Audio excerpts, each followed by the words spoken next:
Okay, we're gonna try round 2 and see if the microphone works here. I have no idea, so I'm gonna depend upon the good people in the chat to let me know if you can hear me.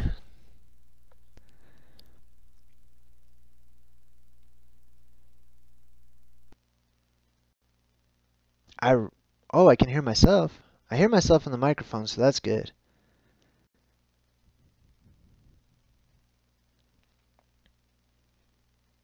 Let me check the chat. Oh, it says it's good. Oh, everyone's saying good. Oh, all right, good. Okay. I think this microphone's a little sensitive, and if it cuts out, let me know. So I'm super just trying this out. I promise we'll actually get into like video stuff. I just want to I want to make sure I get this correct. Okay. So I'm gonna stop messing with it. Give me a thumbs up. Like, feel free to let me know if the volume is, you know, too loud, or I mean, if you can hear me like breathing too much. I don't want to sound creepy on the microphone or anything. But yeah. And I would really hate to just like start. So what's up to everybody in the chat room? Looks like a lot of people are watching right now, joining us. ODD's in the chat. Oh, I'm so sorry about that strike thing. That's, man, I feel you on that. It happened to me. And Juan Korea, Chico Dream, Christina Robin Welch Gilcor, Matthew North, G33, of course. I feel like this microphone is too sensitive. I'm scared to, like, I drank some soda, you know? I feel like I might burp or something, which would be really embarrassing.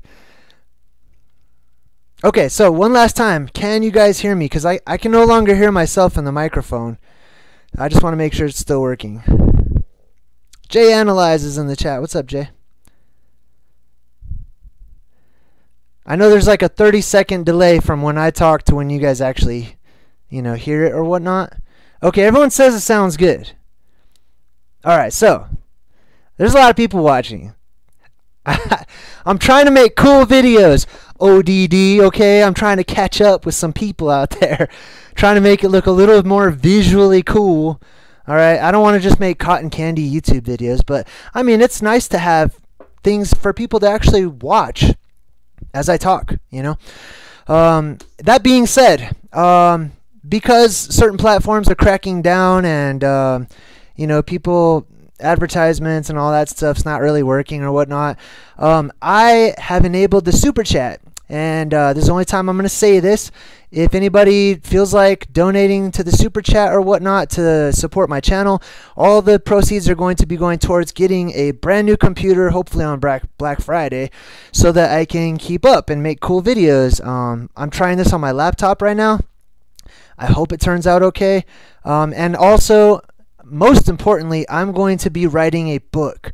So, I mentioned it a couple of live streams earlier. I'm going to be actually writing a full-on book filled with pictures and as much information as I can pack in there about all of the alternative subjects that I've been talking about here on my channel. Things, mostly all the things that are in my Ancient Oblivion playlist. But I'll also be bringing up topics like the Elves, of course, and the Illuminati and the realm that we live on, and all kinds of cool stuff in the book that I'm going to start writing. I just don't want to start writing on right now on the laptop that I have, because it literally just like it dies on me all the time. So I'm kind of scared to put down a lot of information. But anyways, and if anybody happens to subscribe, hopefully I'll get a cool little icon over here. I think if you subscribe, then it shows like some elven battle scene from one of my favorite shows called the Shannara Chronicles. And if you donate, then there's like some super hot elf girls, like, and you'll see if it happens. But anyways, okay, so everybody can hear me.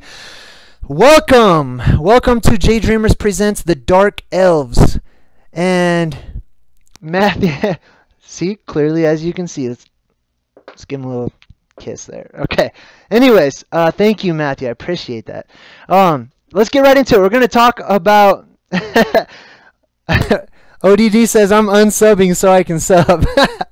We're going to be talking about the Dark Elves, okay? Now, for those of you who have missed my prior series, I'm going to get very serious right now. I am presenting the Elves as being real. And Juan, Korea, just also donated $2. Thank you very much. I appreciate that. I talk about the Elven race as being... I love that. I can't get over that. Oh, man. If you have not seen that show, man, that's a good scene. Anyways, I talk about the Elven race as being absolutely serious. I'm 100% serious when I talk about the Elven race as being real. Now, when I talk about elves, I am not talking about the elf on the shelf. I'm not talking about the movie Elf. I'm not talking about any of the cheesy Keebler type elven mental pictures that we get when we think about the elves. Okay? I'm talking about real beings that we called the where's my pointer? I totally have a pointer here specifically for this. I love this. Anyways, we are talking about the El. This is the ancient Phoenician, Hebrew, Middle Eastern word, sometimes spelled A-L, sometimes spelled E-L. This is the word that we have translated as God. This does not mean God. If we define God as an all-encompassing, omnipresent, all-knowing being, this is not what we're talking about. This word right here literally translates to strong leader. And the strong leaders of old, or the Ale, right? We can actually go ahead and put an ending to the strong leader. You see, you can continue to add on more symbols, more characters or pictures or letters, if you want to call them letters, and you can continue to make other words. For example, up here in the corner, hopefully you can read this, it says V. These are letters. V is equal to U, is equal to W, is equal to F. E-L-V, right? Elv, or the elf. I could put an F there as well.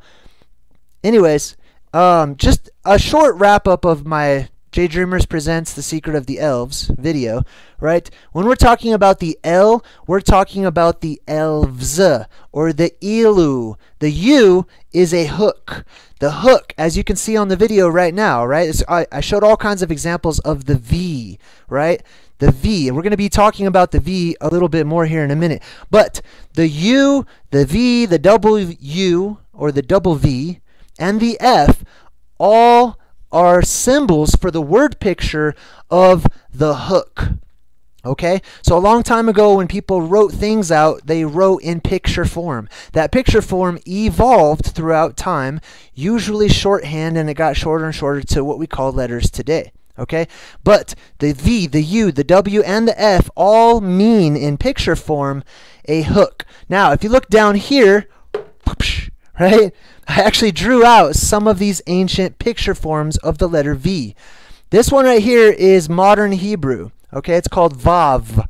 That's how you say it, Vav, in Hebrew or ancient Phoenician. This next to that pretty, stylist type drawing, this is the letter V or the letter U or the letter W, however you want to say it. Right next to that is the picture. Now, to some of you, this is going to look like the letter Y, but it's not at all. This is how they drew a tent peg. Whenever they would peg their tents into the ground, okay, it was a hook or it was a peg. It was something that conveyed the meaning of attachment. You attach, you grip onto, you become a part of, and we're going to get into that more in a little bit here. But anyways, so that's the tent peg or the hook. It also morphed into this picture of more like a 3D looking tent peg. That became our letter F today. And this is short. We'll get back into this. The letter F became this rune right here. okay, which looks just like a slanted letter F, which is the exact same as the Az. This is the letter Az, or Aj, or Ash, however you'd like to pronounce it. Many of the letters changed through dialect and regions and pronunciation and culture throughout time, okay? Maybe one day I'll give an extensive etymology lesson or something to that nature. But I like to put these things up here because it's a video and it's being recorded, and you can go back and reference it anytime you'd like to. And you can check what I'm sharing with you on the internet. You know, you can feel free to go do your own studies and stuff like that. And anyways, so let's get back to the elves, right? When we talk about El, this right here is actually pronounced ale, like A-L-E. You know, like ale, like you drink ale. It's pronounced ale. So I will be using various pronunciations throughout this video. Elu, or elv, or elf. They're all the same, elf, okay? This literally means attached to or of the El, the mighty leaders.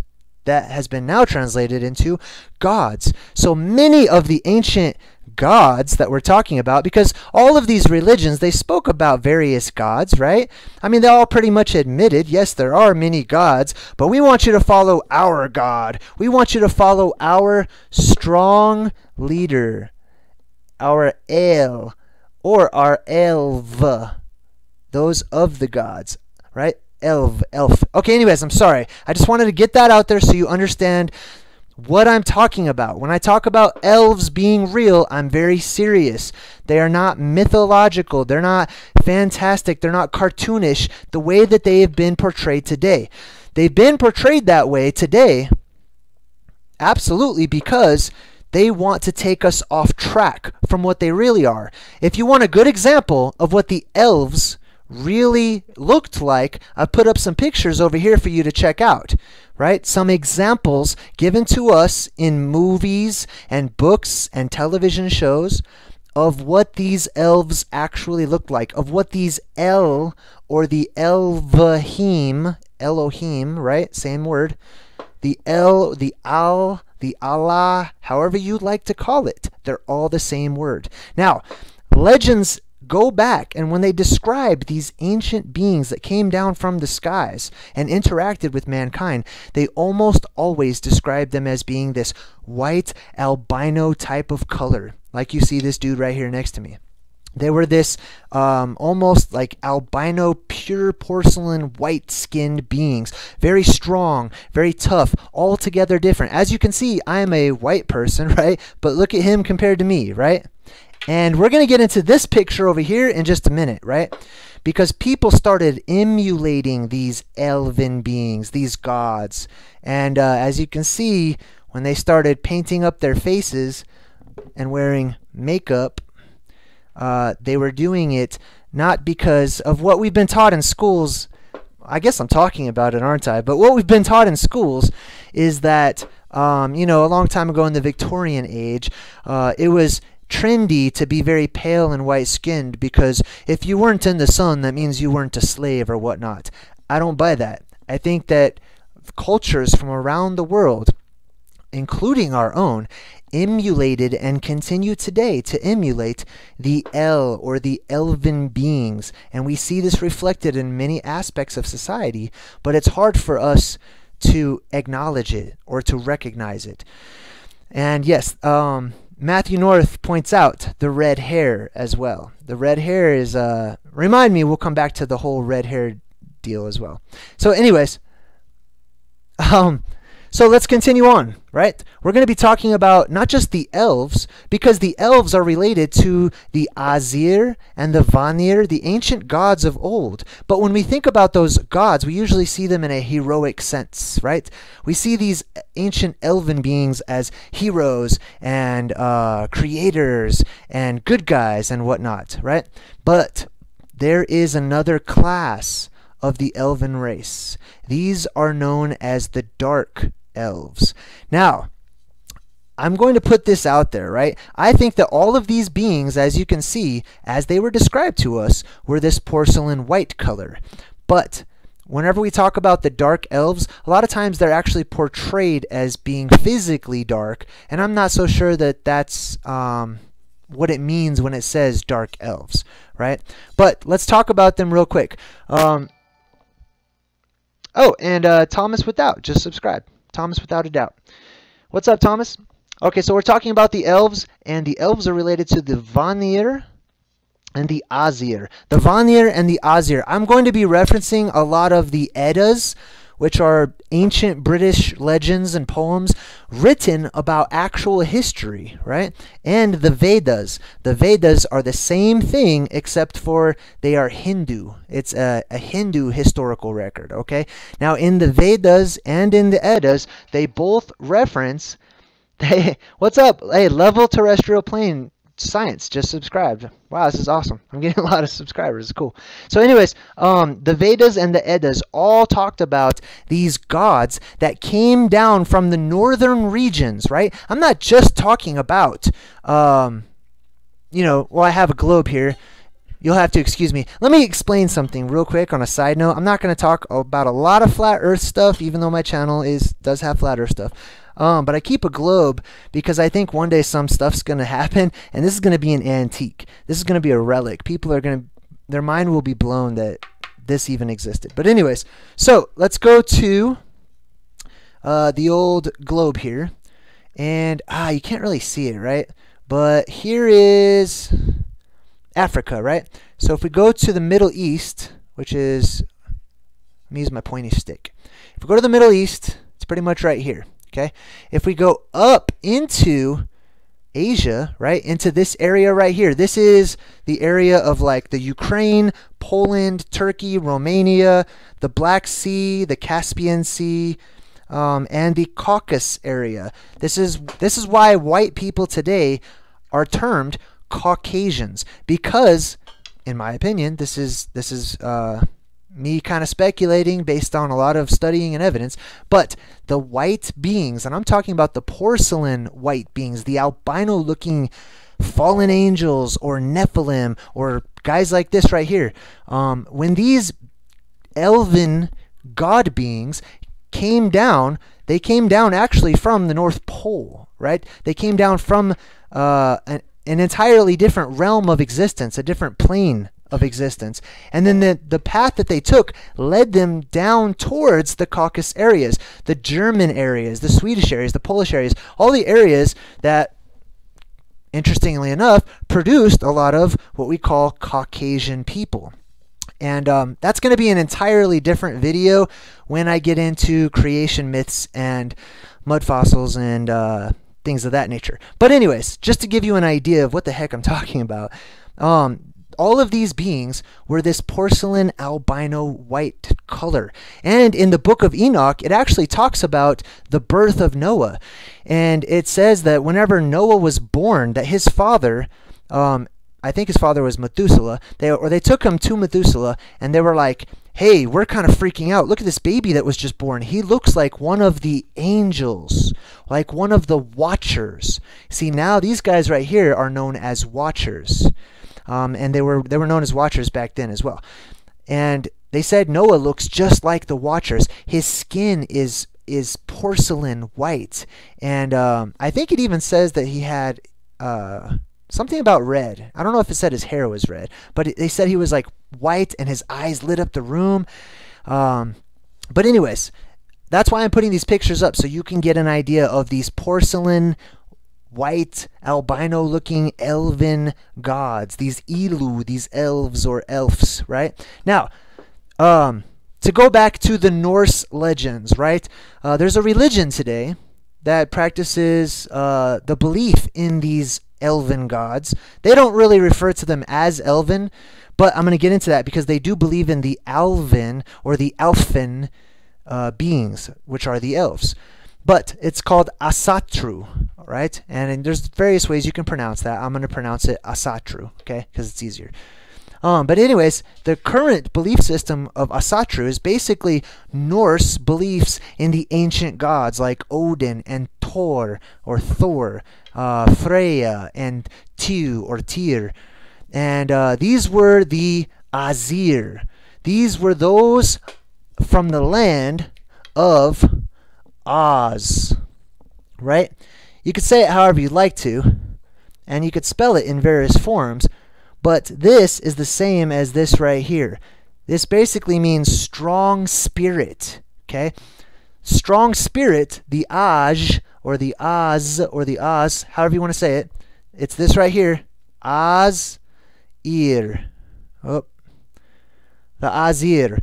Oz basically means strong spirit, which conveys immortal, those who live forever, or seem to live forever, compared to us children and babies that we call humans today, right? These were the immortals, the Oz, those who were from the land of Oz, right? We can make a lot of connections with that. But we had the Azir. These were the Norse gods. These were Thor. You know, pretty much like if you've seen the Marvel movies, then you've seen Thor and Odin and all of his family. Bleez D's just subscribed. What's up, Bleez? Thanks. Good to have you. So, the Azir. Now, along with the Azir, right, the gods warred among themselves. We all know this in different, you can call them whatever you want to in every religion and various cultures. We know they fought amongst themselves. Well, in Norse mythology, and mythology simply means truth told and passed down in stories. That's all it means. It's truth. Mythology includes truth. Mythology does not include lies. The whole goal behind mythology is not to just spread lies about anything. But anyways, so in Norse mythology, or in Asatru, sorry, I had a pop-up. Let me just get rid of that. Okay, so in Asatru, we have the Azir who warred against the Vanir. Now I'm going to make a really cool connection for you guys right now. Vanir, right? What does this mean? Remember, the V is the hook. It means attached to, right? Let's go ahead and just draw a hook so that I can have this up here. All right, let's draw a hook. Right, here's your hook. I'm going to get to the question mark here in a minute, right? But here's the hook. The hook is the letter V. Very important to remember this. This is going to come up a lot in this video. Hook, which means attached to or of, right?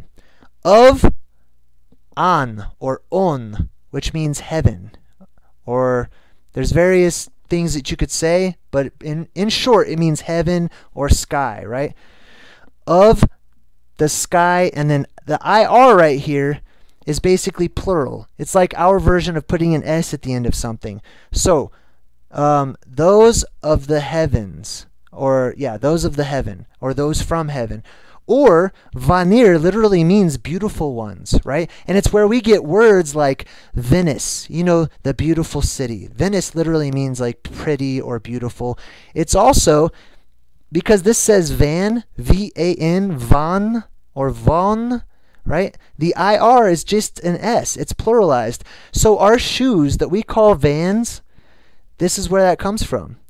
The Vanir, the Vans, right? Vans. That's where the shoes. Your shoes are named after gods, okay? All your shoes, all your cars, most of the things in the realm that we live in give homage and pay homage to these people or beings, okay? To the ancient gods.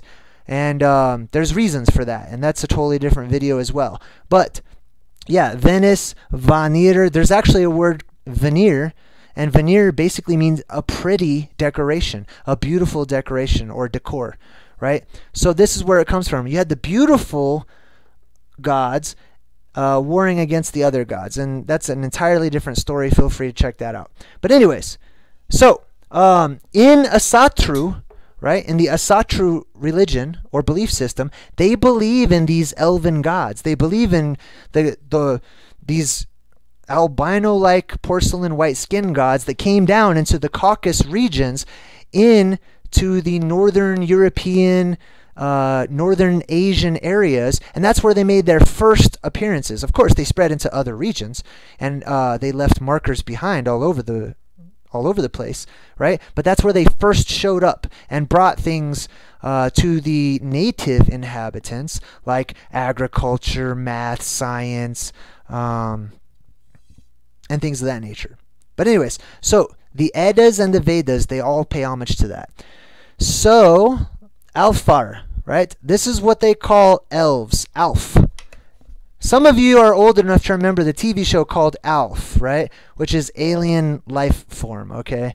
That's not really what it is. It's elf, okay? ALF is the same as ELF because there were no vowels. The E and the A are interchangeable. Alf. So, in Norse beliefs and mythology, they called them the Alfar. Now, this AR right here is the exact same as the IR over here. It's just plural. It just makes it more than one, okay? So, more than one Alf or elf. Or, if you pronounce it correctly, Aelf, right? The Aelfar or the Aelfir, right? Now, I'm going to start talking about the factions. That's why I brought up the Azir and the Vanir. They warred against one another. Well, that's why I didn't want the microphone, I'm sorry. So, we had these factions of gods warring against one another. Now, eventually, something happened, and there was cataclysm that destroyed the world as it was known at the time. And the cataclysm forced these beings, to basically retreat and to go underground and to wait it out and to establish, homes and bases and things of that in the underworld, in the world that exists under our world, because there are worlds above, below, and off to the sides. But many of the beings were trapped here during this cataclysm, so they retreated underground, and they became, today, in legends and lore, what we call these guys, the Dark Elves. I hope when I look this way and point that I'm actually pointing to the picture, because that's how it's showing up on my screen. Otherwise, the pictures are over here, and it looks ridiculous. So, hopefully, yes. So, anyways, let's continue on. We had these factions that warred against one another. Basically, you had what we would call the good elves, right? Or the elves of the light. Now, I'm going to give you some different words here, so bear with me if you're not into words, that's fine. But Dok Alf, right? That means dark elf. Dok means dark. And then we have Alf. Dok Alf, which are the dark elves. We have Leos Alf, which are the light elves. Are you seeing a pattern develop? Light and dark, good and evil. Well, how do we mortals determine what was good and what's evil to beings that live so much longer than us? And by extension, we're probably that much smarter than we are and have had so much more experience in so many various things in life than we do and than we have. Who are we to say which ones were good and which ones were bad, right? We also have the Svart with a V, Svartalfs. Now, if you add the word Heim to the end of this, Heim means world or realm, okay? So we can say the Dokalfheim, which is the dark elf world. We can say Leos Elfheim, which is the light elf world, which I don't even know if they have a word for that, but that's what it would be. And then Svartalfheim, right? Svart means black, right? Now, try real hard. I know it's hard for all of us because we've been so conditioned to jump into things like racism and color of skin and stuff like that. Yes, absolutely. I'm going to be talking about the color of these guys' skin, but I'm not going to be talking about this color of my skin and your skin yet. Not yet. In future videos, I absolutely will because I have theories about that. Theories that don't involve, blind hatred and just anger just because somebody looks different, right? But actual reasonable theories as to the origins of what we call races. That will be a future video I'll be talking about. But anyways, so we have factions, right? The Elves, they warred against one another. Who are we to say which ones were the good ones? Was it the Azir were good and the Vanir were bad? Were the light elves the good ones and the dark elves the bad ones? Well, here's what it really boils down to. The ones that had humanity in mind and our best interest as this baby race called humans or human beings. Those are what we would call the good ones, the good gods. Those are the ones that supported us and our existence to continue on, right? Then the ones that we would call bad, or the dark elves, or the Dokalfs, right? The Dokalfir, or the Dokalfar. Those were the ones like this guy over here. The ones that manipulated mankind. Did not count our lives as equal or valuable. The ones that were out to use us, those are the ones we're talking about today. The dark elves, the hidden elves, the shadow elves, you could call them. The elves, or the elven beings that do not have our best interest at heart. And they are reflected in various movies and whatnot as those who have integrated themselves into our society. When I say integrated, I mean attached, like a hook. They have attached themselves to us, to our society. They have woven themselves into our culture and our world in order to maintain control. Because they count us as lesser beings. They count us as battery power. They count us as slaves to serve them because they are the better beings, right? I hope that's starting to make some sense, right? We've got the Alvin race, and if it sounds like I'm saying Alvin, like Alvin and the Chipmunks, that's exactly where that comes from. The word Alvin just means elven. It means of the elves. That's what it means. Just like in Batman, Batman's sidekick, right, is Alfred, which is a name that gives homage to the elves, or the elves, right? So anyways, we have the good elves and we have the bad elves. We have the good gods and we have the bad gods. We have the gods that had our best interest at heart, and the gods that don't care about us. The gods that are out to destroy us. Even those gods or elves who hate us and maybe are even jealous because the other El hold us in high regard. They hold us as being valuable. They see the life force within, and they understand although we're mortal in comparison, right? These guys live for thousands of years, right? And that's one of the tools that both sides use, okay? That's going to be sort of an Illuminati talk, but when you live for thousands of years, time is definitely a tool at your disposal. You can simply wait because human beings, entire generations can come and go, and you're still there, right? You can wait things out. So, the Dark Elves. Now, speaking of Dark Elves, I think you've seen a picture, right? Some of you are Star Trek fans, which is awesome. If you're familiar with Star Trek, there's a lot of truth in movies. There's a lot of truth in TV shows, right? There's a lot of truth in what we call fantasy books and novels and fiction.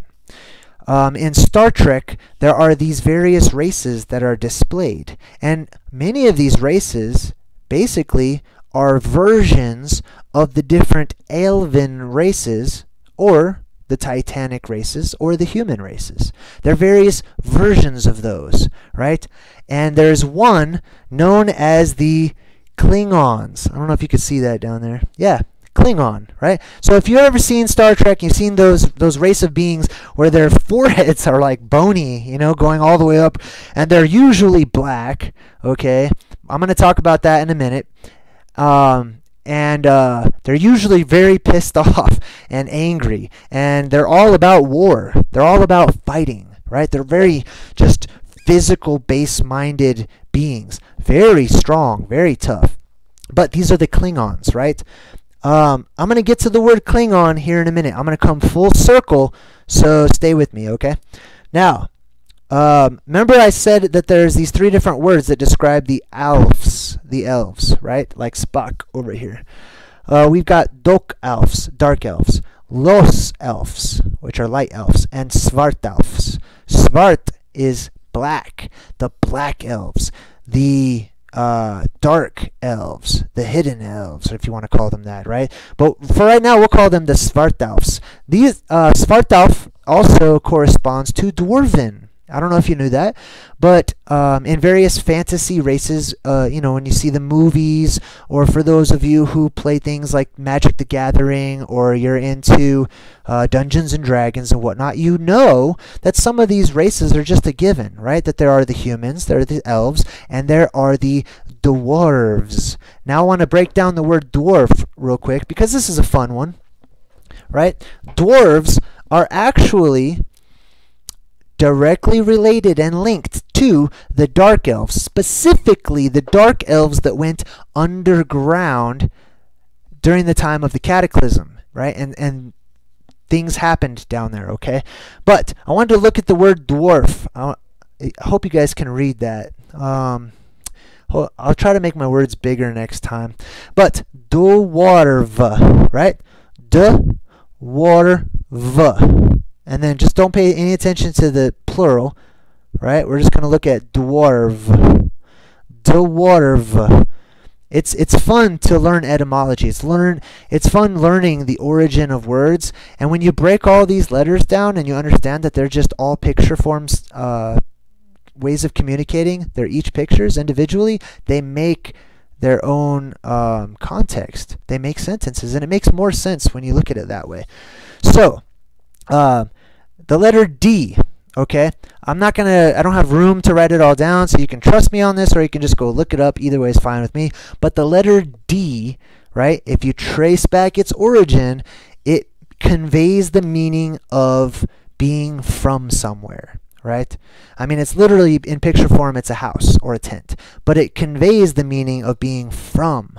So, the letter D, the sound D, means from, okay? From, and then we have war, and then we have the V, right? D, and then warv. Now, so let's take out the letter D, because that's an entirely different word there, right? Now we have warv. Now, in Star Trek, for those of you who don't watch Star Trek, I am so sorry, okay? We'll get back to stuff that you care about here in just a second, okay? But I like Star Trek. It's cool, okay? There's truth there, and there's absurdity there. But I find the most fun in putting the puzzle pieces together, as I always say. All right? There's truth to be found in everything. And when you find the little pieces of truth and you put that puzzle back together piece by piece, life is all the more amazing and meaningful. At least it is to me. So, Worf. We have a character on Star Trek who happens to be a Klingon, just like this guy right here. And his name is Worf, with an F. The V is the exact same as the F. Elv or Elf. Either way, right? Worf or Worf. His name is Worf. There's this Klingon named Worf, and that blows my mind, right? It's a dwarf. Okay, he's a dwarf. The whole Klingon race harkens to the dwarves, or the elves that went underground, right, and became what we call the Dark Elves. So they are of the war with the hook, right? They're attached to the war. They are from the war. Now, it could be the word war, like fighting, how we're used to, as in fighting between the Azir and the Vanir. That's me speculating. I'm not sure on that. But I find it interesting that the word wharf comes right from that. You see, let me throw this out there. A lot of times when we watch TV shows or movies, and we hear, made up languages or words or things that just sound ridiculous, like, names on stuff on TV and movies, the people who are producing and putting the information out there, this all comes from somewhere. It was once written, there's nothing new under the sun, right? These all have meaning, and the meaning is there for us to find. So anyways, the Klingon, right? Why are they called Klingon? I tried to Google it, and nobody seems to know. They just say, oh, it's just a gibberish, made-up word, okay? It's not. It's the word cling on. Cling on. Like, we can say cling onto, like to cling on to something, to grasp onto something, to attach yourself to something, to ingrain yourself within something, right? To stay with something, to cling on to something, or it's the word cling, as in to hook into something. And then on, meaning those of the hook. That's literally what that breaks down to, in my opinion. Now, another thing I find interesting, then I'm going to get back to some other stuff, but like I said, dwarf, right? If we take off the ending V, which is just an attachment letter, which means of, right? We have dwar. Now, another word in the fantasy realm for dark elf is drow, which happens to be an anagram for dwar or dwarf, right? Drow, the dark elves, just like this dude right here. Okay, so I'm so sorry I'm not super in the chat right now. I do want to throw it out there one more time for those of you who are just joining. We're talking about the dark elves. No, this is not a joke. No, this is not for amusement. This is for learning. This is for consideration. Just something to consider.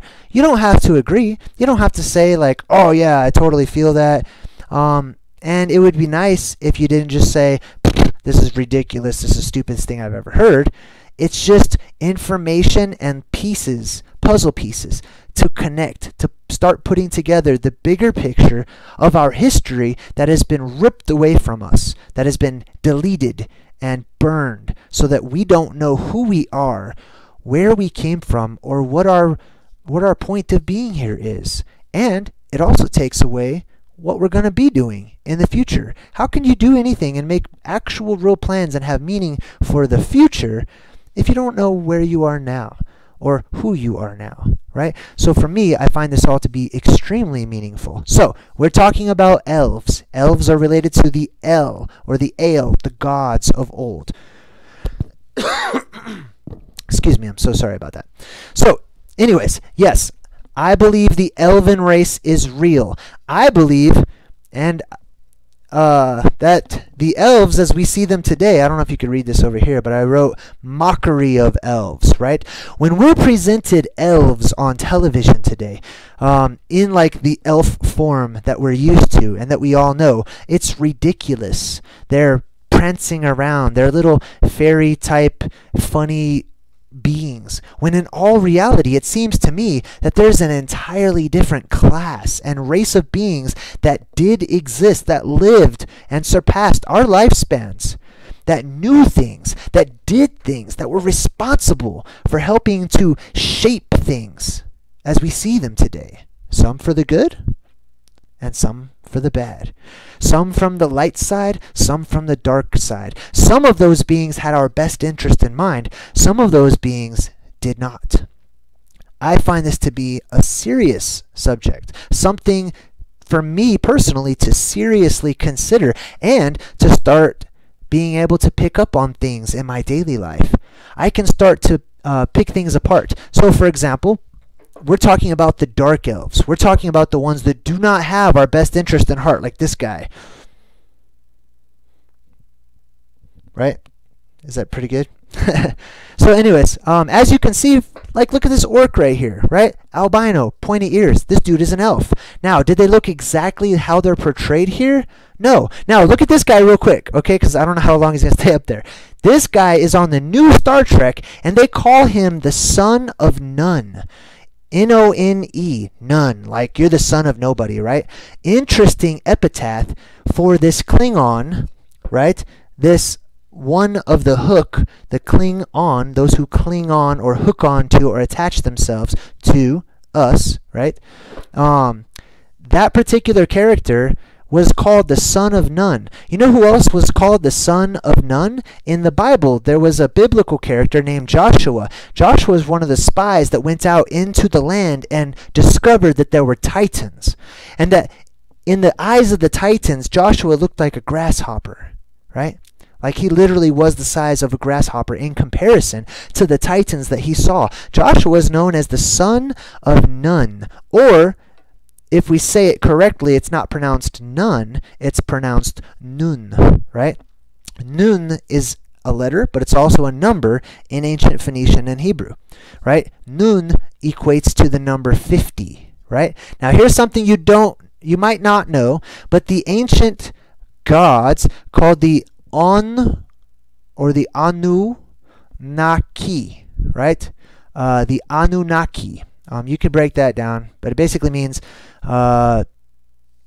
those who came from the heavens to the earth. Okay, so from that realm up there, that plane of existence up there, to our plane of existence down here. Some people call them the fallen angels. Some people call them the watchers. Some people, like myself, call them, well, actually I'm probably the only one that calls them this, but I call them the elven race of beings, the elves, the ancient Elu, or the elves. Anyways, in the story of the Anunnaki that has survived until today, and those who watched Ancient Aliens should be very familiar with this story, or if you've read any of David Icke's works, or if you've read any of Zecharia Sitchen's works. He's pretty much, one of the experts on the subject. I've read all of his books on the subject. He talks about the Anunnaki. The Anunnaki were these beings that are these sort of albino-looking giants. They're giant in comparison to us today. Okay, they are by no means titanic. When I'm talking about the Titans, I'm talking about an entirely different size. But the Anunnaki, or people like this guy right here, were significantly stronger and perhaps even composed differently than we are today. And we're talking about this guy right now, for those of you who are just joining us. This guy is known as the son of Nun, right? Or the son of Nun, right? Nun means 50. Why is that important? Well, the Anunnaki had ranks, and their ranking system, right, would go like 10, 20, 30, 40, 50, and then 60. 60 was actually the rank of the top Anu, or On, right? The heavenly father, the top dog, right, of the Anunnaki. One less than that was the rank 50, which was given to Enlil. Enlil had a brother named Enki. Enki, as I've correlated in other videos that I've done, is equal to Yahweh, or the God of the Bible, or various other gods throughout the Middle East, okay? But Enki was the fish god. He was the god of the waters from above. And I'm not talking about rain, I'm talking about ocean. Some liquid form that separates our realm from the realm above us, and perhaps from the realm below us as well. But that was Enki. Enki was jealous of his brother Enlil. Enlil was ranked 50, Enki was ranked 40. One just below. And there was this whole argument in their family, because in that family lineage, ranking was very important. They sort of had this pyramid structure you may have heard about, right? Where there's one above another, right? People did not share equally, but people were ranked. And Enki was jealous of his brother Enlil. Anyways, so that Klingon, they refer to him as son of Nun, or son of Nun, which pays homage to Enlil. Enlil is seen as the sort of devil figure, right? The sort of Satan opposing the other god, his brother or whatnot. And Enlil had his own firstborn son, which I believe was Nergal. But anyways, that's a whole different story. I'm not going to get into the Anunnaki and all that. Check this dude out right here. You see that vampire? That was a vampire. That was from the first vampire movie ever, as far as I know, to come out. The old vampires, as they were portrayed, had long, pointy ears, which is something like Spock here has, right? We attribute the long or big ears to the elven race, to the Elves, to the ancient gods, the Elves, right? They had these big ears, and maybe even like big pointy ears. But that's how they used to draw the vampires. If you look at the vampires, they're always pale white skin. Now, we've sort of been conditioned to think that the vampires have pale white skin because, oh, they stay out of the sunlight, or because, oh, they're the undead. No, I'm sorry. They don't have pale white skin because all the blood is drained out of their body. They have pale white skin because they are the immortals that look just like this guy. The immortals that harken back to a race that came down from a plane above us, came from the north, and went into the northern European areas and brought cultivation and information and knowledge and whatnot, right? And that's a whole different story. But it seems to me that's what the vampires are talking about. Now, let's go ahead. Oh, and this guy right here, Pennywise, okay? This is how the Dark Elves are portrayed today. Okay? The Dark Elves. Now, a lot of these elven beings, these elves, if they did not have pure white hair, they had flaming red hair, right? And that is something that you'll notice, you know, as a trend. If you look at Pennywise the Clown and Stephen King's It, he's this. Why would they choose that? You know, they could have chosen anything. Stephen King knows some stuff. Okay, if you've ever seen or read Stephen King's books or seen his movies, he is in the know about some things. Now, I don't always say just because I see dots connecting, you know, I don't always jump in and say like, oh, like they know, they absolutely know. I also believe that along with people knowing some stuff, a lot of us we're all connected, and at times those with very creative minds can actually tap into the ether or the aether or the author, however you'd like to say it.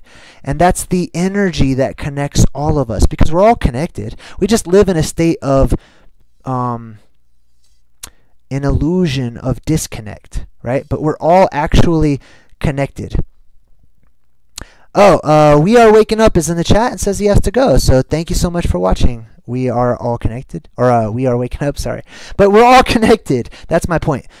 So yes, in the movies and in books and stuff like that, sometimes people know stuff, absolutely, and they're leaving us breadcrumbs, and they're writing out these stories because they know truth, but they're not allowed to just come out and reveal the truth. They have to present it as wrapped up in a gift, so you can't actually see what it is. You have to unwrap it yourself. You know what I mean? They respect your ability and your right to be ignorant. If you want to be ignorant and not know anything, they say, cool, here's something that's disguised. And if you don't want to unwrap it, that's up to you. You can just take it for what it is on the outside. But anyways, let's talk about the white skin, right? So they have this pale white skin, just like clowns do, right? So they dress up Pennywise as this pale white skin, like this guy right here, like these elven beings were, like these god beings were, and they have this flaming red hair. Some of them had this red hair, you know. You may have heard of the story of the giant skeletons that they found who actually had flaming red hair, like this psycho right here, or like this person right here, right? Yes, a lot of times they had red hair. They had this porcelain white skin and this red hair. The gods, right? Or the El. Now, the dark El is what Pennywise portrays from Stephen King's It. He portrays those beings who live underground, because Pennywise lives underground. He lives in the sewers, right? Just like the reptilian Ninja Turtles. I know they're not reptiles, they're amphibians, but still. But anyways, and they have pizza. Don't get me into that. But Pennywise lives underground, and he feeds upon the energy of the innocent, especially children. Right? Now, there are a class of these Elves who have been left behind as watchers, who have been left behind. Some may have been entrusted to keep an eye on things here, right? To make sure that, well, to watch and to see what happens. For whatever their reasons are, I can't say what their reasons are. I can guess.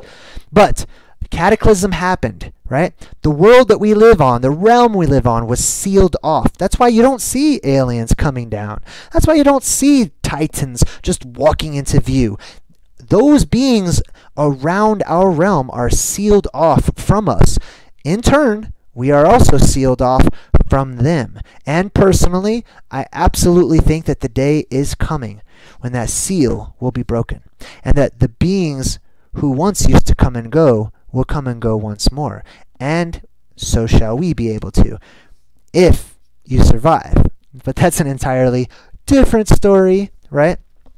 But anyways, there was cataclysm, and some of these elven beings went underground. Now, some of our legends and lore say that when these elven beings went underground, that many of them learned these dark arts, right? Or actually, they were already dark. Some of them, like I said, the Azir and the Vanir, they fought one another, right? And some did not have humanity's best interest in heart. And some, as humanity grew and grew, because we get it on like rabbits, and we just make all kinds of other little humans all the time, right? These beings did not. These beings understood the deepness of sexuality, right? I mean, sex today is not deep. It's not. That's a different video. I'm so sorry, but these beings understood magic. Okay, real magic, and that's why they were very careful about procreation. They were is very determined. You know, we have accidental babies all the time. You know, in our world.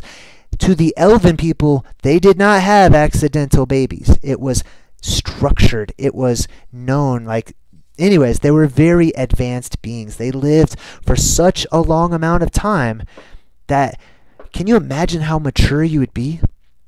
Can you imagine like how many things would just not affect you the way they do today in your childlike baby human mindset? You know, there's the dark elf doing the V thing and the one eye, of course.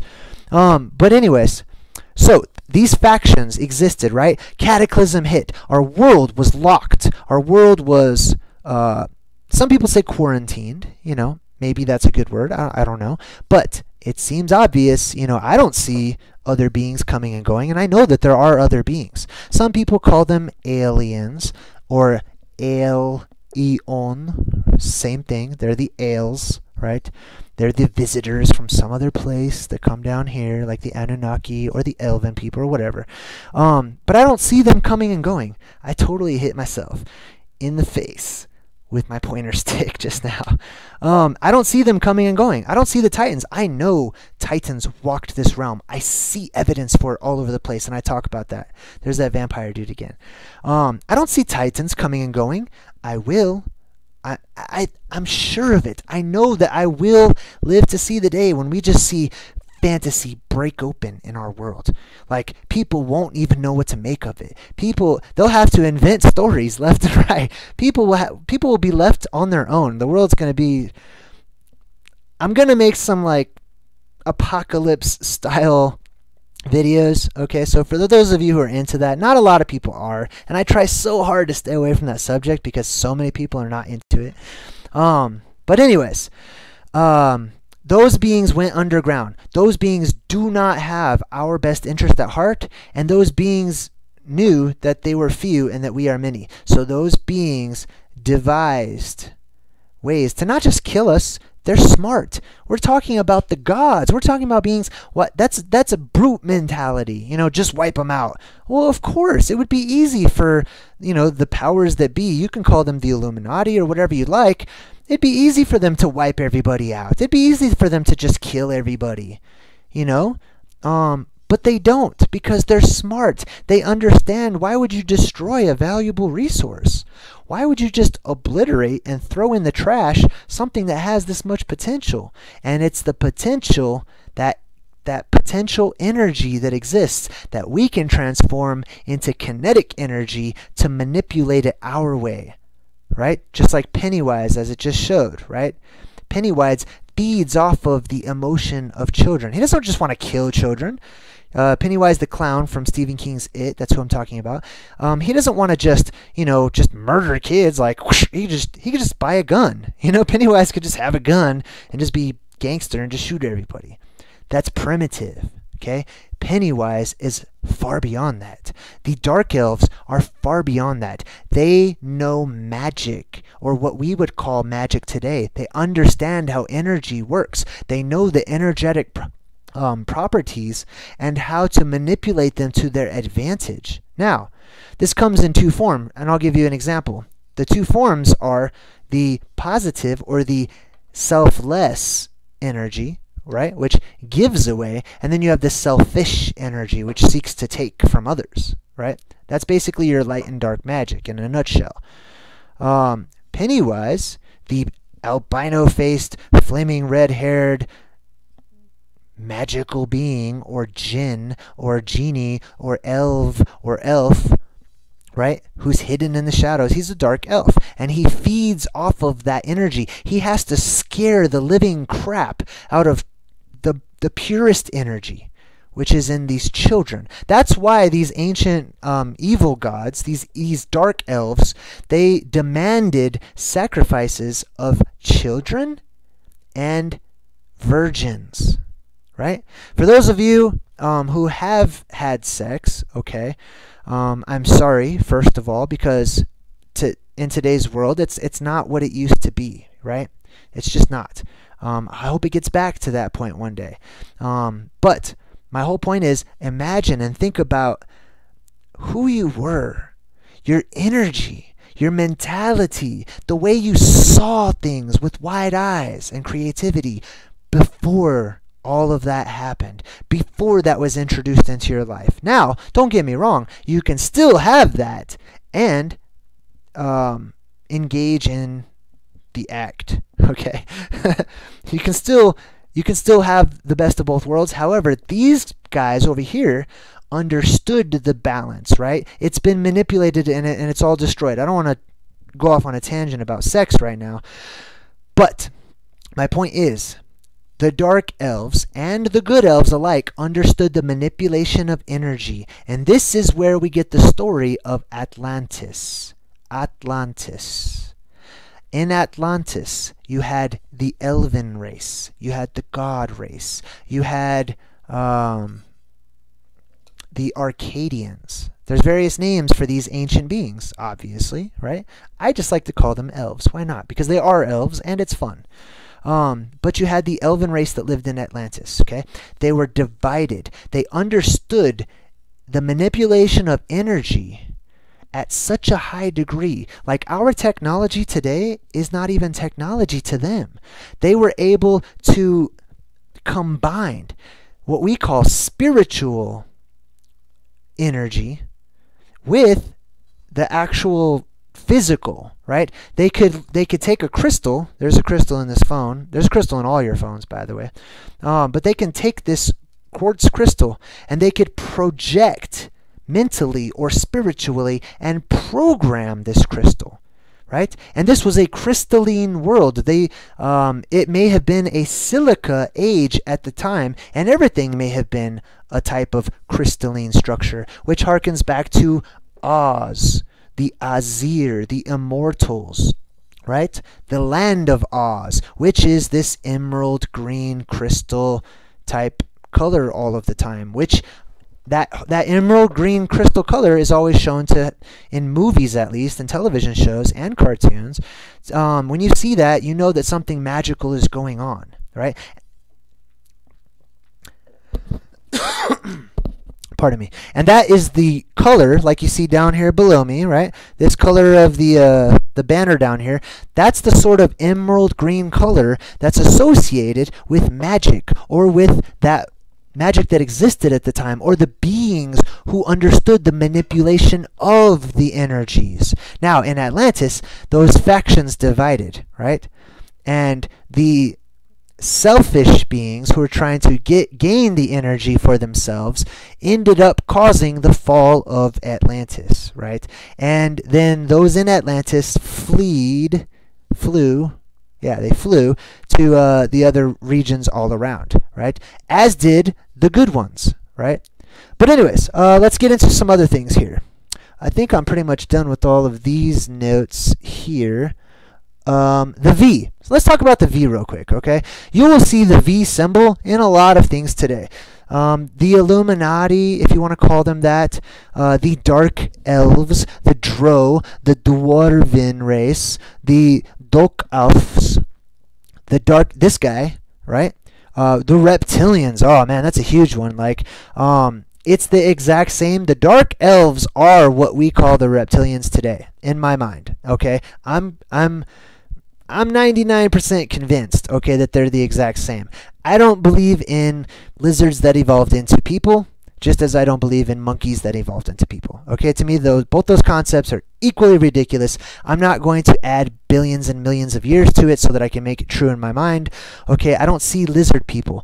I see the stories of the fish people, the scaly gods, the lizard gods who had scales in a time where everything was crystalline in the land of Oz, in the Silica Age, where we had giant trees or beanstalks that shot up like spires into the heavens above, and maybe even into other planes of existence. Those trees may have been the connecting devices to travel between realms, and maybe that's why we see all of this tree portal symbolism in movies and TV shows today, when a character will go through a tree and they're in somewhere else.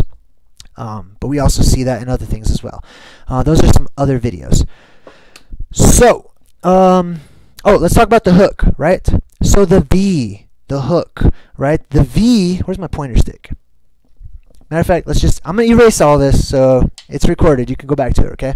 So let's erase all of this, and we're going to talk about the V, because they use this as one of their many symbols to represent themselves, right? They're very much into picture form. They're very much into symbolism, and they leave clues all over the place, not for us. I don't think they're doing it to rub it in our faces. Ha ha ha, V in your face. Oh, V sucker. They don't care if we know. Actually, they probably do. They probably don't want us to know. But I believe, as with all communication, that the information is designed for those who understand it. You know what I mean? I don't think the bad guys are out there leaving us clues to figure out who they are and how to overthrow them and destroy them. Okay? I think that the bad guys are talking with one another. They leave their mark all over the place, right? They say, hey, I was here. That's horrible. That's just a horrible V. But let me show you another one, right? Those, like I said, your car companies are all named after gods. Your shoes are pretty much all named after gods. Let me give you an example. Mazda, is it? It's either Acura or Mazda. But here's a fun fact. Acura and Mazda are the exact same. They harken back to the ancient god Ahura Mazda. Ahura Mazda, right? Can you see that? Yes. Ahura, like Lieutenant Uhura for you Star Trek fans, right? Mazda. We have two car companies. This is a hard H, which it's a H sound. Acura. This might as well be a K, right? Or it might as well be two C's. Acura. Now, what is the symbol there for the god, right? Isn't a lot of these car companies, their symbol basically this circle? And then they have like something to that nature, right? Isn't it usually something like that? They usually have a little circle, or sometimes it's not totally circular, and then it'll be like M,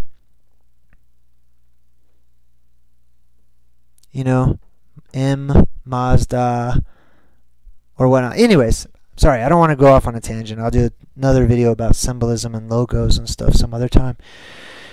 But anyways, the letter V. The letter V is a hook. Let's look at this question mark right here, right? That's a hook. Have you ever wondered, why does the question mark look like that? Who decided that it's going to look like that? Well, let's look at it, okay? The question mark is a hook. Let's look at this part right here. This hook means attached to. It means and. Basically, in our language today, it means and, right? This and, you're waiting for something. This and that, right? And implies there's something coming. So you leave this hook, which implies and, or attached to, and then all of a sudden you just put a period down here, which indicates the end of something, the end of the sentence. So now you have an end of the sentence with an attachment, as if and period, right? That's where we get the question mark from. That's why something is a question. There's an and at the end when there should be more attached to it. That's why you have the question mark, which is also the hook. I think Saturn's symbol, the symbol for Saturn is something like that as well. You've got this little hook or question mark with a little cross, right?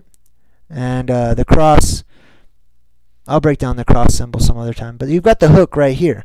You've got the hook. Sometimes it's disguised. Sometimes it looks like a sickle. Sometimes it looks like the Arm and Hammer. I don't know if you guys have seen the box for Arm and Hammer. Like, that's literally a hook and cross. But anyway, so the hook, it means attached to. Let me bring up, I have a thesaurus online here. Oh, no, I don't. Awesome. Well, anyways, I'm sure you can think of all the wonderful words that a hook conveys. A hook conveys attached, ingrained, woven into. You know what I mean? Onto something else. These beings are onto us, okay? These beings are hooked. These beings are attached to us. They are connected to us. That's why they're always showing you this V, because it means hook. It means attached to, right? So that's why they're always using it as one of their very many symbols. As you can, this one over here, well, it's gone now, but that was the Klingon symbol, which had a nice little V right in the middle of it, right? And they disguise these symbols, and I believe that they are communicating with one another, letting them know, like, hey, this is our marker, so you know it's approved by us. You know who did it. This is from your boss. You know, this isn't from the humans. This is from the elven race, right? So they'll leave us their seals, right? And they'll put all their little picture forms in there. And they will communicate with one another by way of these picture forms. And I'm just drawing like a little example for you guys. Well, that's horrible. You can't even see that. I'm sorry. It's supposed to be the Colorado State seal, but I'm trying to do it fast because I know people are watching. But if you haven't seen that one, if you want a good example of etymology and the origins of words and how to learn how to decipher their logos and their pictures and things like the letter V, please check out my video where I break down the Colorado State seal. That one will blow your mind, because word for word, the Colorado State seal is these, it's the promise, right? It's the vow of these elven beings, these ancient elves, to rule over humanity by threat of their very lives. It's a sacred oath that they swore. And in picture form, it's the exact pictures that are on the Colorado State seal, if you read it from top to bottom. And that's in the book of Enoch. If you want to check that out, I believe it's in chapter 6 of the book of Enoch, where the fallen angels, or the Nephilim, Nephilim means fallen, or fallen ones, right? Or those who came down. It doesn't necessarily mean that they fell accidentally or that they were pushed out. It just means they came down. They fell, okay? They came down to where we are. Just like the Anunnaki, those who from heavens to earth came. Those who came down from up there, okay? The fallen ones, or the fellers, maybe. Maybe they're the ones that actually fell these giant trees or caused them to fall. That's an interesting theory as well. All right, so,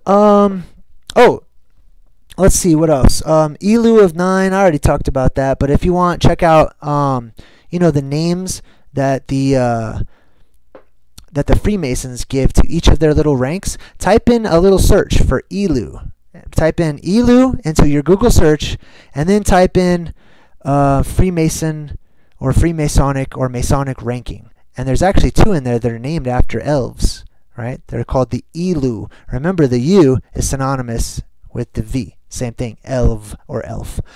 The elven makeup. I did do a quick video, I hope you guys saw it, about our standard of beauty, right? I sort of hinted at it in this particular live stream, where I'm talking about our standard of beauty, right, being this pale white look that this chick right here has, maybe without all the black makeup and whatnot, right? But I mean, you can even look at the what do you call them in Australia? The Aborigines, right? Which means original fathers, right? The Aborigines, the original fathers, they paint themselves in pure porcelain white makeup or clay or whatever it is, right? They paint their entire bodies white, like this guy. Why in the world do you think these ancient original fathers are painting themselves up to look like that? And, interestingly enough, the Aborigines worship the snake god, or the god of scales, right? The rainbow snake in particular. But, yes, they worship this reptilian entity, this snake, and they dress up and they paint themselves in porcelain white. Seems to me that they're paying homage to the beings that looked porcelain white, aka the snake people, aka the reptilians, aka the elven race, aka the ancient gods, the Anunnaki, the fallen ones, whatever you would like to call them. The Aborigine people are not known for being stupid. They're actually known for being extremely wise and in tune with the world around them. And that they have brought this culture forward in the form of myth, which is truth passed down in stories, so that the truth would continue on, not legends that are just fictional and not true whatsoever. Slipknot in the chat says, JayDreamerZ, you wouldn't believe names I had picked for my daughter before she was born, but her mom had different ideas. Actually, that makes sense. I can relate. I wanted to name my son an elven name. And my daughter, actually, if she's watching right now, hello, Darian, she's actually has an elven name. I don't know if she knows that or not, but yes. So let's see. Am I done? Am I done? I think I'm pretty close to being done here. I think I pretty much covered a lot of that. Does anybody in the chat? I'm going to jump in the chat. We'll hang out for a little bit. I want to say what's up to everybody. I'll start actually reading people's comments now. I'm so sorry. If you type in at JayDreamerZ, it actually highlights my name for me, and that way I can see that you're talking to me.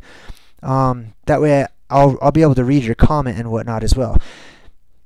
Oh, Slipknot says her name is Lara. Oh, nice. So anyways, I did want to point this out. I just want to reiterate, I'll be writing a book towards the end of this year and going into next year with all of my ideas and everything that I've talked about and much more in book form. I want it to be a very large book filled with pictures and plenty of examples and references for everybody.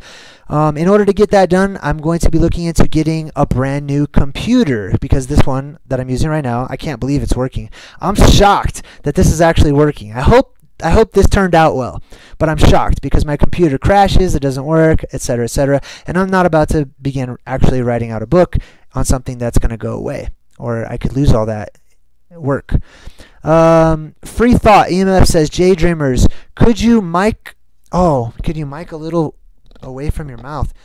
Oh, thank you. I'm so sorry. I knew this mic was too sensitive. I knew it. I'm so sorry. Okay. I hope this is better. Man, I hope I'm not blowing out people's speakers. I'm so sorry about that. Or maybe I could just try to calm down.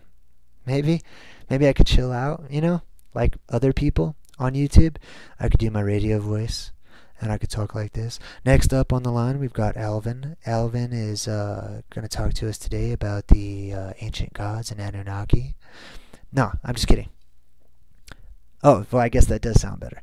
But anyways, I would like to buy a new computer. If anybody donates in the super chat or to my PayPal account, there's a little PayPal button, or I have a Patreon as well. And oh, by the way, those of you who have been donating to my Patreon account will be receiving a free copy of my book, signed and everything, with a note from me when it comes out. Because some of you have actually been donating this entire time, and don't think that I have not that I've forgotten you. I have not. I will be sending you guys the first copies of my book. FEMA inmate says, tell her how Royal is connected to these elves. Okay, so royalty being connected to the elves. Shibby McGee says, did Hitler know the elves? Absolutely, I think he did. Hitler says, I have met the Superman. And I believe absolutely that he's talking about the El, or the elven people. For more on that, please check out my Superman video. It's got a big old picture of Superman, and I absolutely relate Superman and Thor to the elves. Okay? I mean, Superman's name is literally Kal-El, right? Let's see. Living Mirror Reflect Dead says, JayDreamerZ, Elvina, what does my name mean? Well, I'll tell you what. I'm going to allow you to look that up because I don't like to give the answers to people. I'm a big riddle lover, right? And the best part of riddles is allowing people to find out for themselves. But if you can't find out, ask me again next time, and I'll let you know. Okay. Monica Hop Hop says, JayDreamerZ, just push it down, dude. It won't go. This is as far down as it goes. Otherwise, I have to push it up, and then it's in front of my eye, and then I look like I'm from the Borg in Star Trek, and I'm gonna assimilate everybody. Okay. I'm so sorry. Next time I do this, if I can get it to work again, that would be great. I'm going to be looking into actually buying like a good microphone, like a little studio microphone. You know what I mean? So I don't have to have a headset or anything. But like I said, those who donate, those who contribute, I'm by no means begging or asking people for money, but if you do and you enjoy watching my channel and you enjoy hanging out with me and you like seeing my channel grow, I will be writing a book, and those who contribute, that money will be going hopefully by like Black Friday to getting a computer. How good of a computer, we'll find out, but hopefully it'll be a really good one, because I want, if those of you who watch ODD, okay, ODD, if you're watching, he's actually going to help me out as far as like setting it up so that it looks very much more pleasing to the eyes. Believe it or not, this whole setup that you see, this took me like 2.5 hours. Like, it's not easy, okay? With the equipment I have, this took forever, okay? Like this little ribbon down here, right? I had to search for this green ribbon, and I had to make sure I downloaded it in the right format, and then I had to copy it and paste it into my paint shop, and then I had to resize it, and then I had to take it to another place, and then I had to type in the EL, and then I had to mess with the fonts. It took me forever, and I had to get all these pictures and download them. It takes a long time, guys. It actually takes a lot of work. And oh, I missed a comment. Let me get back to the comments here. Matthew North says, at JayDreamerZ, how tall do you think an L, like in the book of Enoch? Okay, good question. And then FEMA inmate, I'll get back to yours if I can too. An L in the book of Enoch, it mentions the Titans, right? And they say that the Titans were 3,000 L's. An L is basically this long right here. I don't know if you could see it, right? It's about 18 inches, right? It's about from your elbow to your arm. Now, this is a little more than 18 inches. But that's about how long it was, okay? So about that much, okay? 1.5 feet. Let's see what else here. I missed FEMA inmate's comment. I'm going to see if I can find it. Oh, there we go. No. Sorry, I have to like manipulate the computer here. I have a little laptop, so I don't have like a mouse. I have to use my finger. Yes, Hitler knew the elves. Eliel, Elvina. Okay, I'm looking forward to what that means if you figure it out. Push my mic down. I'm so sorry about my microphone, guys. Thanks for letting me know, though. Matthew North, how tall are the elves? Oh, here we go. FEMA inmate. I have met with people, pale skin and bright red hair, even when the parents do not even have red hair. Is there something more to their genetic makeup? Yes, absolutely. I think that that's what we call a more pure of the Rh negative. Man, there's a lot of comments. I'm so sorry if I missed them. I think I'm back. Okay, sorry. Yeah, I think that the Rh negative, there's a lot to that. I absolutely think that the elven race that we're talking about, that we've been talking about, intermixed with humanity. And obviously we have the stories of Zeus and some of these other ancient gods who had sex with humans and had their offspring. Now, I think that that's going to get into the races, and that's going to get into like the alphas and the betas and the gammas and the deltas and thetas and whatnot, the types of people that there are out there. Some of you are very closely related to the El and have elven blood running through your body, right? And some of you may pick up on, you know, certain abilities that you have, certain tendencies that you have because of the DNA that you have. Living Mirror says, JayDreamerZ, you're efforts and attention to detail appreciated and a testament to your character. We thank you. That's humbling. Thank you. I love hearing stuff like that, you guys. Yes. Wonderful comments. I appreciate it. So anyways, I'm going to try to come up with a cool setup, for everybody. I like it too. I think it's cool. Like I love how ODD has his and some other channels out there, especially the gaming channels, which is so sad because people that watch video games all day have millions of views. That's besides the point. I want to have a cool little setup, and I want to have the chat eventually up where everybody can see it so that when you watch it later, you can see what everybody said. And right now, if we get a subscriber, you'll actually see like a special picture over here that'll pop up. Or if anybody donates in the super chat, a little special picture will pop up of these super extremely hot elven chicks. This is super good. I'm so sorry. I don't mean to be like perverted or anything, but that's from the Shannara Chronicles. It's kind of G-rated. But anyways. Monica Hop says, I love your vids. And Prophet J says, Jay is awesome. Shibu McGee says, JayDreamerZ.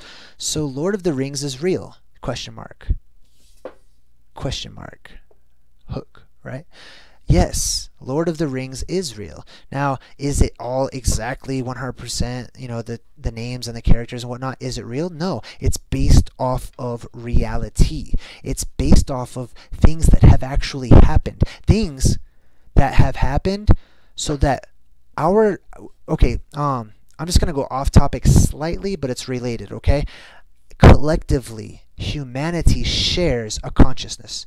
Collectively, humanity has repressed certain memories. We have collective memories that are in the ether that we share, that are inert within us.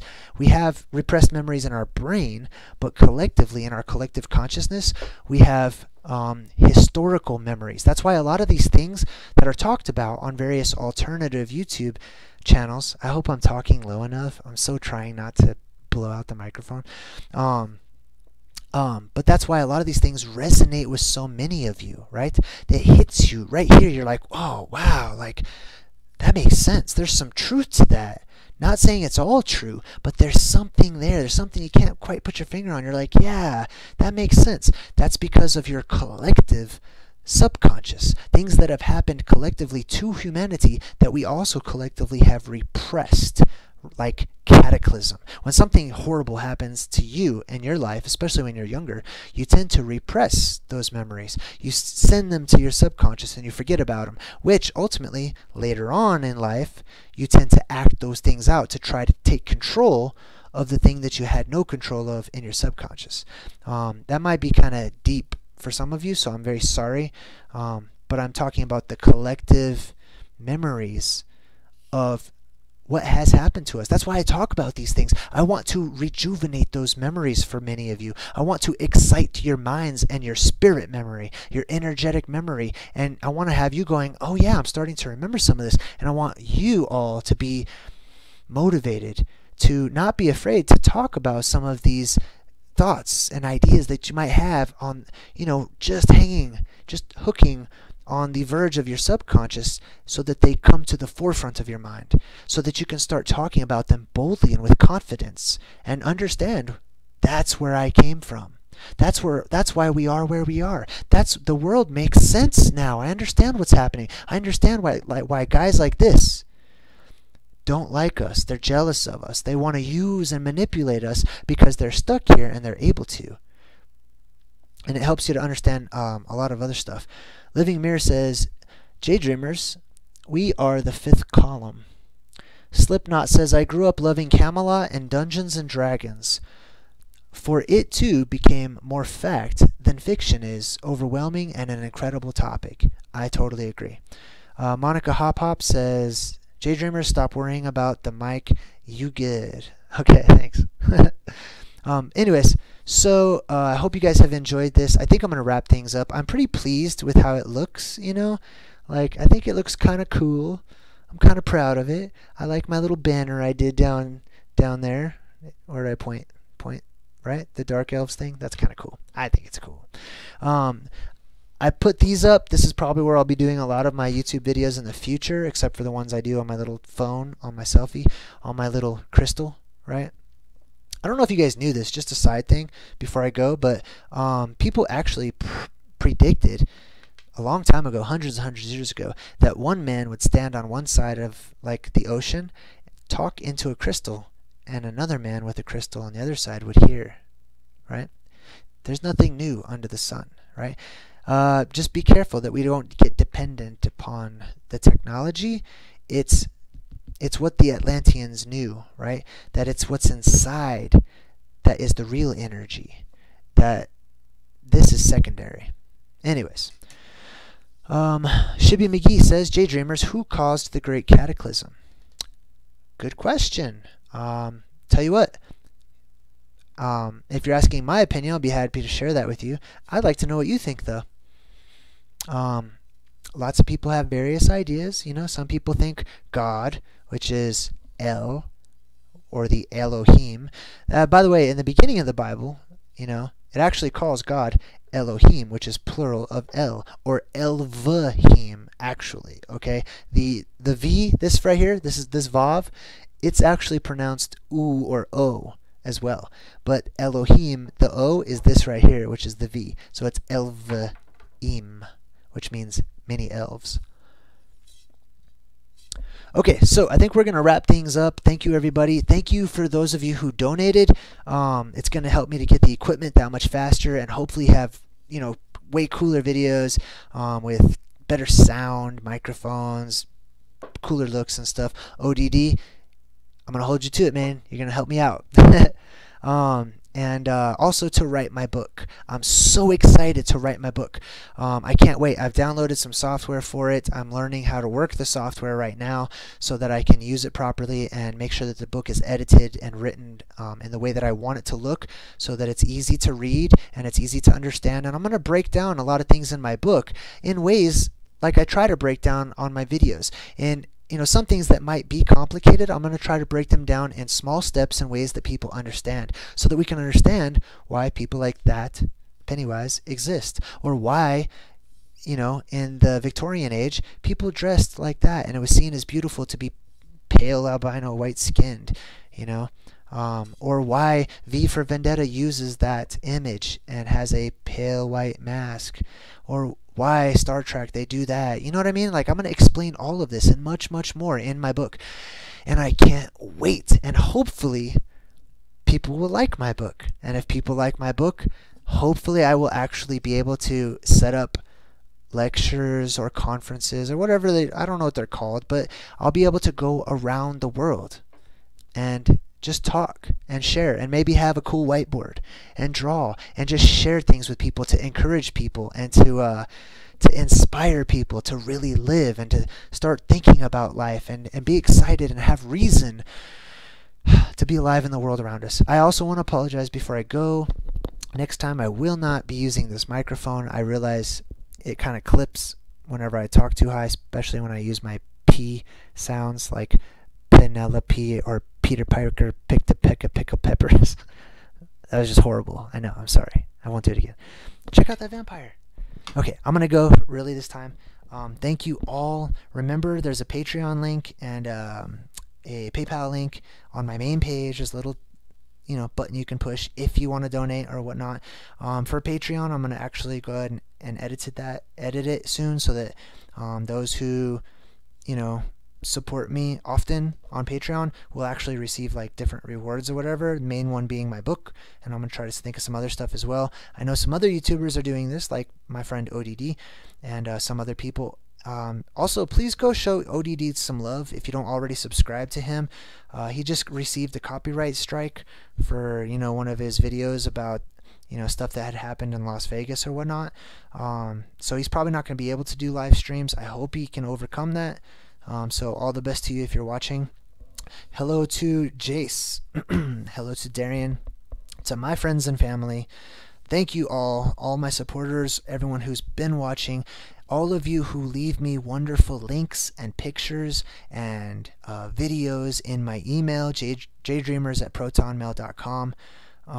If you want to share anything, if you want me to see pictures or links or videos that you think I will be able to share with others, please send them to JayDreamerZ@protonmail.com, and I'll be able to put them up on my videos. I'm going to start using more viewer, sent pictures and videos and stuff as well. Because I think the more we come together, the more that's going to help out. So thank you, everybody. I know I'm really going to go. I really am. I don't want to look like the Borg, Okay, I'm out of here. You guys have a great night. Thank you so much for staying up with me. Enjoy the rest of your weekend. And just think about it. Let me know what you think, okay?